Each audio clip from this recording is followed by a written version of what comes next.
أعوذ بالله السميع العليم من الشيطان الرجيم. بسم الله الرحمن الرحيم. الحمد لله رب العالمين، والعاقبة للمتقين ولا عدوان إلا للظالمين، والصلاة والسلام على عبده ورسوله محمد وعلى آله وصحبه ومن اتبعهم بإحسان إلى يوم الدين. Të dashur dhe nderuar vëllezër të pranishëm në këtë xhami, vazhdojmë me mësimet dhe porosit që i marrim nga libri Riyadus Salihin i autorit Imam Neveviut rahimahullahu taala, i cili në këtë libër ka përmbledhur ajete nga Kurani fisnik dhe hadithet e pejgamberit sallallahu alaihi wasallam, me të cilat janë ndriçon besimtarit rrugën drejt Allahut subhanahu wa taala. Edhe sot jemi në hadithin 665 më radhë që nga fillimi i librit, hadithi i tretë në këtë kapitulli i cili flet për detyrën dhe obligimin që ka qytetari musliman për të ndëgjuar dhe për t'u bindur pushtetarit musliman. Thot Imam Neveviu rahimahullahu taala: "Wan Abdullah ibn Umar ibn al-Khattab radiyallahu anhuma qala: سمعت رسول الله صلى الله عليه وسلم يقول: من خلع يدا من طاعة لقي الله يوم القيامة ولا حجة له، ومن مات وليس في عنقه بيعة مات ميتة جاهلية. رواه مسلم. وفي رواية له: ومن مات وهو مفارق للجماعة فإنه يموت ميتة جاهلية. رواه مسلم. Thot Imam Neveviu rahimahullahu taala, na rëfen Abdullah ibn Umar ibn al-Khattabi radiyallahu anhuma, i cili thot: kam dëgjuar pejgamberin sallallahu alaihi wasallam duke thonë: secili njeri që prish beslidhjen me kryetarin e tij e takon Allahun në ditën e llogarisë pa argument. Dhe kush vdes dhe në qafën e tij nuk ka beslidhje, vdes me vdekje të xahilietit. Këtë hadith e transmeton Imam Muslimi në Sahihun e tij. Transmetimin tjetër që transmeton përsëri Imam Muslimi në Sahihun e tij qëndron se kush vdes duke qenë i larguar nga xhamati, nga komuniteti, ai njeri vdes me vdekje të xahilietit. Këtë hadith me këto dy transmetime e ka sjellë Imam Neveviu rahimahullahu taala për treguar obligimin e qytetarit musliman karshi pushtetarit musliman, dhe se raporti i qytetarit musliman me pushtetarin musliman është raport i dëgjimit dhe bindjes. Dhe kështu ndërtohet harmonia në një shoqëri muslimane. Dhe normalisht na kemi fol në 6-7 mësime, 8 mësime në lidhje me këtë hadith, dhe kemi ardhur ka fundi i këtij hadithit, mirë po ase si me përfundu. Kemi ardhur te hadithi i Hudhaifes ibn Yaman, që themi sekretari i pejgamberit sallallahu alaihi wasallam, i cili na e solli neve një bisedë mes tij dhe pejgamberit sallallahu alaihi wasallam, në të cilën bisedë dalin shesh shumë udhëzime, shumë këshilla, shumë porosi. Del shesh një udhëzim i rëndësishëm për rrethanat dhe kushtet tona. Dhe na në 2 mësimet e kaluara filluam të zbërthejmë këtë hadith të pejgamberit sallallahu alaihi wasallam, dhe kemi arritur te pjesa e fundit ku Hudhaifa ibn Yaman radiyallahu anhu i tha pejgamberit sallallahu alaihi wasallam në ato pyetjet e tija për sherrin: a do ketë mas këtij khejrit sherr? Tha pejgamberi sallallahu alaihi wasallam: po, do ketë pas këtij khejrit sherr. E tha: pas atij sherrit a do ketë khejr? Tha: po. po ai herë do jetë i tymosur, nuk do të jetë shumë i qartë. Tha, e cila është, do thot, paqartësia, njerëz që nuk do të udhëzohen me sunetin tim, dhe nuk do ndjekin udhëzimin tim, do njohësh gjëra të mira tek ta, po do shohësh edhe gjëra jo të mira, siç është gjendja e umetit islam pas pejgamberit sallallahu alaihi wasallam dhe khilafetit të sahabeve. Dhe pastaj tha, mas këtij khejrit të paqartë me mjegulli, a do ketë sherr? Tha po, do ketë sherr, e ai sherr do të manifestohet nëpërmes thirrësve që thrasin drejt dyrave të xhehenemit. Kush i përgjigjet atyre do të hudhet në xhehenem. Që vjen se do thot prafërsisht është kjo kohë ku kemi shumë njerëz, shumë filozof, shumë ideolog, shumë koncepte, të cilat punojnë natën dhe ditën për të larguar njerëzimin nga besimi në Allahun e Madhërisëm dhe nga ndjekja e udhëzimeve të pejgamberit sallallahu alaihi wasallam. Luftë e egër në botën e mendimit, në botën e filozofisë, në botën e koncepteve, bëhet që të anashkalohet apo të marginalizohet Islami. Megjithse nga ajo që na e shohim për ditë, se me gjithë atë luftë të egër dhe të vazhdueshme në të gjitha mejdanet, edhe në mejdanin e mendimit dhe ides, edhe në mejdanin e ushtrisë, sigurisë dhe luftës, edhe në mejdanin e ekonomisë, biznesit dhe pasurisë, edhe në mejdanin e politikës dhe diplomacisë, luftë e egër kundër Islamit dhe muslimanëve praktikant. Megjithatë, Islami ngelet joshës, interesant dhe bindës për një pjesë të madhe të botës.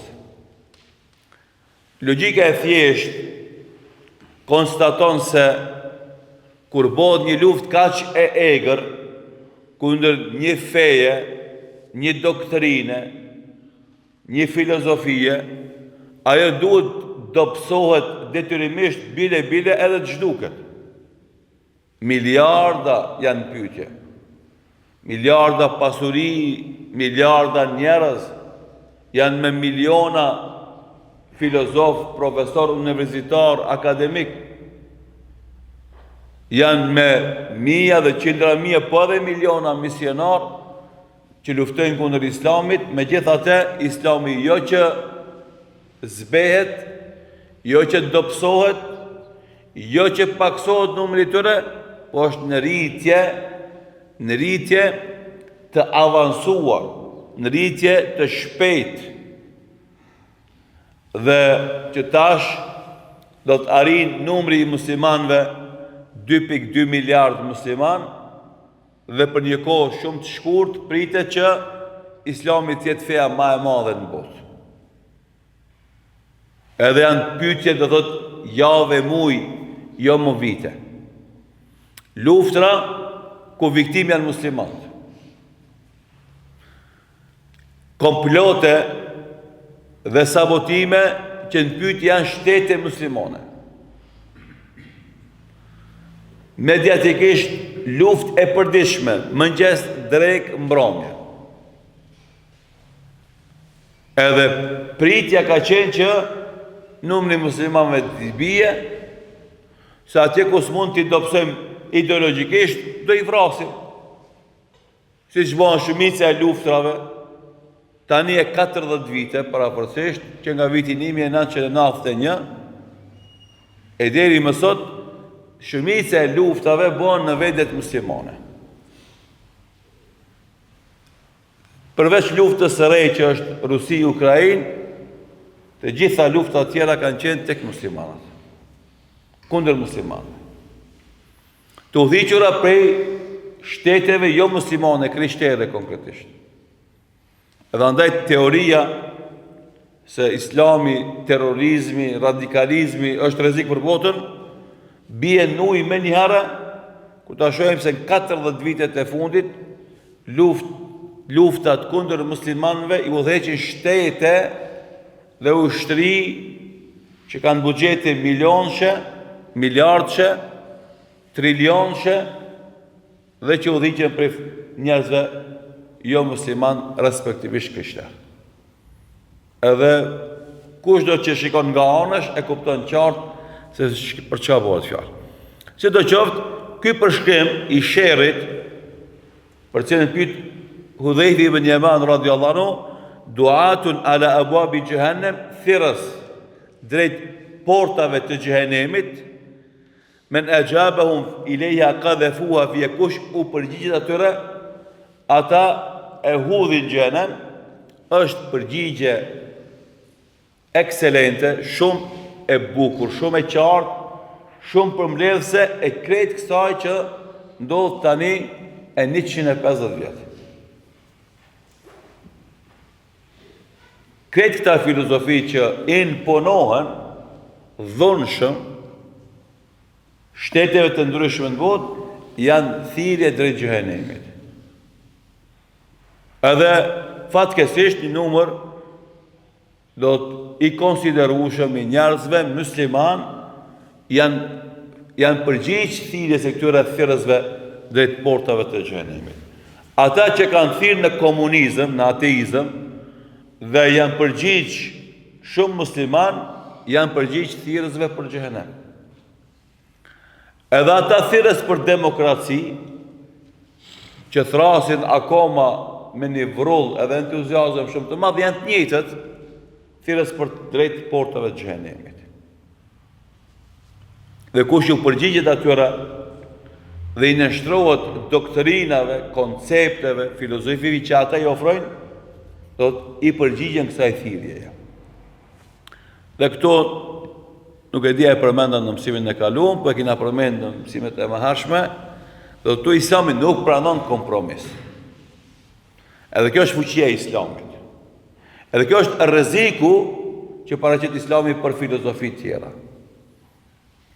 Për shembull, ka në perëndim parti kristiano-demokratike, kristiano-socialiste. Mirë po Islami nuk pranon kësi lloj bashkëdyzimi, përzierje, me koncepte tjera filozofike, ideologjike, konceptuale, politike. Islami ofrohet si e tëra. Andaj nuk ka islamizëm. Nuk ka islam. Se Islami nuk është ideologji produkt njerëzor. Që të ketë një pjesë e mos të ketë pjesën tjetër. Islami është fe e përkryer, e përsosur, e shpallur nga Allahu Dhu Xhelal Muhammedi sallallahu alaihi wasallam me të gjitha komponentet e nevojshme për zhvillimin e një jete shoqërore në këtë botë, dhe ajo që jep e përsi Islamit është që e ndihmon njeriu edhe në botën e mëtejme pas vdekjes. Edhe kjo jep e përsi. O vllazërit, shumë herë na pak lexojmë edhe pak analizojmë se çdo herë që na lexojmë dhe analizojmë dhe përcjellim zhvillimet botënore, neve çdo herë duhet me na u rikthy ai vullneti, entuziazmi dhe krenaria me Islamin. Dhe nga thellësia e shpirtit dhe zemrës tonë, elhamdulillah që jena musliman. Nuk jemi të vetëdijshëm shpeshherë për çfarë dhuntie flasim. Dhe çka na ka ofruar neve personalisht që jena musliman, dhe çka i ka ofruar Islami botës përgjithësi, muslimanëve dhe jo muslimanëve. Dhe bota megjithëse sot e lufton Islamin, shumë dekada dhe shekuj mas, ka me vazhdu me farandru Islamin dhe ka me qenë, do thot, mirënjohës thellësisht për kontributin e jashtëzakonshëm që vetëm Islami, asnjë fe tjetër dhe asnjë filozofi tjetër, për shpëtimin e njerëzimit nga këto komplote, sabotime dhe lojra dinake që i bëhen njerëzimit, për vetë njerëzve të djallëzuar, njerëzve dreqni, që vazhdimisht ata mundohen me poshtru njeriu dhe me ul nga pozitën që ne kanë ngritur Allahu xhel në pozitën e kafshëve, madje edhe me sjell nën ta. Dhe për këtë shkak muslimani i cili e ka njoft hajrin e pejgamberit sallallahu alaihi wasallam, dhe këtu na e treguam në mësimin e kaluar sa është i rëndësishëm brenda korpusit islam lëvizja e atyre dietarëve dhe thirrësve që insistojnë me çdo kusht na me ndjek vetëm Kur'anin dhe sunetin e pejgamberit sallallahu alaihi wasallam. Ky diskurs i thirrjes islame që në çdo shekull ka pas thirrës të spikatur, të dalluar, që fatmirësisht edhe sot janë të zëshëm bile janë fokusi i sulmeve të jo muslimanëve, janë shpëtimtarët e vërtet edhe të muslimanëve, po edhe të njerëzimit në botë. Ani pse sot ata mas shumë t'i persekutohen për gjithëve. Ani pse ata mas shumë apostrofohen si radikal, si ekstremist. Sepse pjesa e parë e luftës është do të akuzimi me terma që japin përshtypjen e rrezikut. Secili musliman që fal 5 kohë të namazit është ekstremist sipas atyre. Secila vajzë muslimane që mbulohet me shami është ekstremiste sipas tyre. Secili musliman që largohet nga harami është ekstremist sipas tyre. Secili musliman dhe muslimane që i kryen obligimet të gjitha karshi Zotit është ekstremist sipas tyre. Këtë kjo bëhet që ti të kesh në ballafaqimin e parë, kesh kufizime. Kur ti je me mjekër, edhe vjen me një shoqëri, kujdes se ki është bombë e kurdisur. Kujdes se ki ka botkuptime arkaike, të lashta, të vjetra. Edhe është i papërshtatshëm, edhe nuk mund të përshtatet me kohrat, rrethonat, çka ka ti që ofron? Degenerim moral, mos ndershmëri në punë, jo profesionalizëm në detyrë, korrupsion, keqpërdorim detyrës, keqpërdorim pushtetit, çka ofron ti që unë që kam rreziku? Po ti je rreziku se ai shkon në punë i deun. Se ai e keqpërdor detyrën. Ti je rrezik se lufton këto dukuri negative dhe insiston në meritokraci, insiston në ndershmëri, insiston në vlera morale, insiston në kontribut dhe zhvillim, insiston në përparim, insiston në vlera intelektuale. Ata improvizojnë, të gjitha mejdanet improvizojnë, spikasin emra, i nxjerrin shesh mejdan, të mendu bota se kanë vlera, kanë thellësi filozofike, kanë largpamësi intelektuale kur del shesh, sa ata për pak kokra shiten, për pak grosh ata korruptohen, për pak përfitime ata përkrahin zullumin padrejsin. S'kan guzim intelektual mu ballafaqu me padrejsit e pushtetit. Nuk edukojnë brezat e ri që t'janë intelektual të vërtet, hulumtues të vërtetës, edhe nëse ajo i kushton priqet komoditetin në jetën e tij, siç është tipar i vazhdueshëm konstant i gjithë intelektualëve të mirëfillt në zhvillimin botëror. Andaj në këtë luftë të këtyre thirrësve për te portat e xhenemit, Islami edhe muaji Islam i cili insiston në ndjekjen strikte të Kur'anit dhe sunetit pejgamberit sallallahu alaihi wasallam është e vetmja rezistencë. Nga këtu është shumë e rëndësishme me kuptu edhe këtë problematik. Pse edhe institucionet fetare me shumë kollajllëk u jepen të gjitha mënyrave të kuptimit të islamit përveç atij që ndjek Kur'anin dhe Sunetin. Se ata pranojnë kompromise. Ata bëjnë pazare. Ata shpesh bin atë ofertën e mushrikëve që ja bënin Muhamedi sallallahu alaihi wasallam, një vit e adhurojmë Zotin tanë, një vit adhurojmë idhujt tonë. Islami, i Kur'anit dhe Sunetit nuk pranon kompromise të tilla. Lekum dinukum waliya din. Jo më në fen tuaj, na e kemi fen tonë. Edhe na këtu s'bëjmë kompromise. Se s'ka mundësi se Islami nuk pranon asnjë lloj kompromisi në asnjë pjesë. Ofron veten vazhdimisht. E tani, do arrim sukses me pas mundësinë e ndikimit dhe ndryshimit. Nuk do kem sukses, apo është pjesë tjetër e diskutimit. Ama parimet, konceptet, siç kanë qenë në ditën që janë shpall, janë po të njëjtat tani e 15 shekuj mas. Dhe me garancën e Allahut, dhe garancinë e Allahut kanë me met edhe shumë shekuj të pandryshueshme derisa të ketë jetë mbi këtë tokë. E ky është momentumi që forcat armiqësore ndaj Islamit nuk arrin me kuptu nga një musliman i shekullit 15 hijretit, i shekullit 21, nuk arrim na me kompleksu.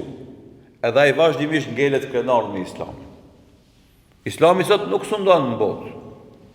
Islami i mirëfillt nuk sundon në shumicën e botës muslimane. Megjithatë, krenaria me Islamin dhe insistimi në rikthimin e Islamit si sundimtar në jetën e muslimanëve, po edhe në botë, është në rritje e sipër. Lufta e egër, filozofi, akademi, universitete, figura muslimane, jo muslimane, rreshtohen në luftë kundër Islamit, nuk arrit sukses. Që me zbrapsi Islamit. Andaj këta thirrës për te portat e xhenemit, digën kryesore që ballafaqohen me te në këtë luftë, janë nuk këta dietar, janë nuk këta thirrës, janë nuk këta besimtar. Brenda korpusit të Islamit që insistojnë në kthim Kur'anit dhe Sunetit të pejgamberit sallallahu alaihi wasallam. Dhe i tha Hudhayfi ibn Yaman, ja Rasulullah, sifhum lana, na i përshkruaj. Shefe përshkrimin briljant. Tha hum qawmun min jildatina wa yatakallamuna bi alsinatina. Ja njerëz nga lëkura jonë dhe flasin gjuhën tonë. Dhe thot, nuk janë thirrës që vinë nga larg, prej popujve edhe gjuhëve të huaja, po janë njerëz që vinë nga brenda nesh.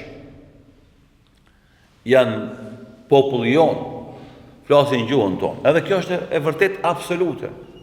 Në çdo popull musliman ka thirrës drejt portave të xhenemit, që flasin gjuhën atij popullit. Vinë nga rreshtat atij popullit. Ku të dush analizojnë, ndesh popullin shqiptar, ndesh popullin turk, ndesh popullin pakistanez, ndesh popullin indonezian, ndesh popullin musliman kinez, ndesh popullin arab, ndesh çfarë dush populli me shumicë dërmuese muslimane, do gjesh se nga mesi i tyre ka kësi thirrës drejt portave të xhenemit, që flasin në gjuhën e tyre. Edhe të na kjo punë është e qartë. Megjithëse na si shqiptar, fatkesisht, edhe pse statistikisht muslimanët brenda popullit shqiptar janë shumicë, por trajtimi ndaj tyre bëhen si me qenë pakicë, minoritet. Analizat e fundit që bën të zhvillimeve politike brenda popullit shqiptar, të gjithë pakicat, të gjitha formave brenda tokave shqiptare kërkojnë të drejta dhe imponim dhe hapësirë imponimi, vetëm pjesa muslimane kontribon për zhvillimin kombëtar dhe nuk lip asnjë drejtë në vetën. Megjithëse shumë të drejta i kufizohen edhe nga shumë mundësi ndikimi dhe kontributi përjashtohen. Siç është për shembull e drejta për vijim të shkollimit me shami. Pra mendo, shtetet tona shqiptare që flasin për aspirim dhe zhvillim politik, demokratik, që flasin për drejtat të minoriteteve, pakicave abnormale, si është LGBT grupacioni. Flasin për drejtat tyre, kur vjen puna e drejta e vajzës me viju shkollimin me shami, aty përjashtohet. Ja paradokse konceptuale që nuk i pranon logjika e shëndosh. Me përgjithë pyetja e Islamit, këtë është normal, këtë është në rregull. E normalisht fajin kush e ka. Në këtë situatë, fajin e kemi na muslimanët. Në mungesë të konsolidimit të radhëve, unitetit të faktorit musliman, edhe guximit për të kërkuar drejtat tona dhe normalisht krenarisë me identitetin tonë musliman, sidomos të na shqiptarët, ku në 2 shekujt e fundit të gjitha kontributet për zhvillimin tonë kombëtar vijnë nga korpusi musliman. Që nga lidhja e Prizrenit, dhe të shpallja e pavarësisë dhe deri te zhvillimi i luftave të UÇK-s. Por megjithatë, na jemi vazhdimisht të ulur dhunshëm në karikën e fajtorit, të akuzuarit. Po, e di si është muhabeti, kur ti vetë e poshtron veten, mos prit tjetri me të respektuar me ndërru. Edhe andaj Islami kërkon për nesh me pas krenari. Mos më leju me poshtru veten tonë, e as me pranu poshtrim për tjetrit. E kjo krenari fatkeqësisht një pjesë të muslimanëve formal u mungon, po deri diku edhe pjesës së muslimanëve praktikantë u mungon. Se nuk e njohin mirë as Islamin, po as historinë e zhvillimit kombëtar. Dhe në këtë situatë të analfabetizmit, fetar edhe historik, normalisht do të mungojë ty krenaria. Por nëse pak lexon, atë ti e ushqej krenarin tonë dhe nuk pranon as kush me të vendosur në bankën e të akuzuarve, përkundrazi ki krenarin edhe ki formatat e duhura për të botë kundërtën. Andaj kur tha, ne i përshkuj, tha, janë nga lëkura jonë dhe flasin gjuhën tonë. Përshkrim briljant. Në armiqtë e Islamit dhe mohuesit e kontributit e muslimanëve brenda popullit shqiptar, kemi për shqiptarëve, si kemi për gjermanëve, që më thonë kuptimin e të hujve. Bile historian gjerman në këtë rast, do thot austriak, ata flasin edhe anglez, flasin për historinë e zhvillimit kombëtar shumë më mirë se sa shumë shqiptar, edhe e konfirmojnë rolin e Islamit në zhvillimin tonë kombëtar. E këtë janë paradokset, mirë po këtë janë faktet. Edhe na, në prizmën e këtij hadithit, kena mundësi mi pa si me dhe më thonë,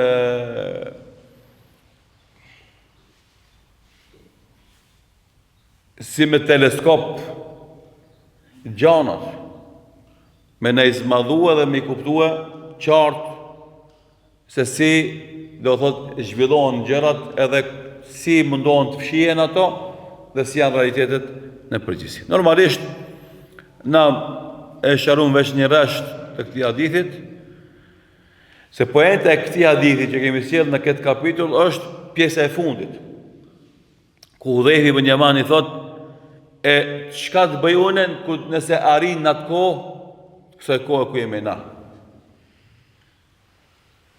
ku do të shtohet e keqja, do të shtohen thirrësit në doktrina, koncepte jashtë e Islamit, ku ajo duhet dominante, siç është gjendja jonë, çka të bëjmë na? Atë vjen përgjigjja e pejgamberit sallallahu alaihi wasallam që lidhet me temën për cilën jemi duke folur, normalisht përket dhe atë që vjen inshallah taala në dersën e ardhshëm. duke lutë Allahun të na jep ditë të dobishme dhe vepra të mira, të na jap sinqeritet në fjalë dhe vepra, dhe ashtu si na ka bashkuar në këtë xhami për të marrë këtë porosi. Allahu i madhëshëm na bashkoft me Muhammedin sallallahu alaihi wasallam në xhenet al-Firdaus. Wallahu ta'ala a'lam. Wa sallallahu ala Muhammedin wa akhir da'wana alhamdulillahi rabbil alamin.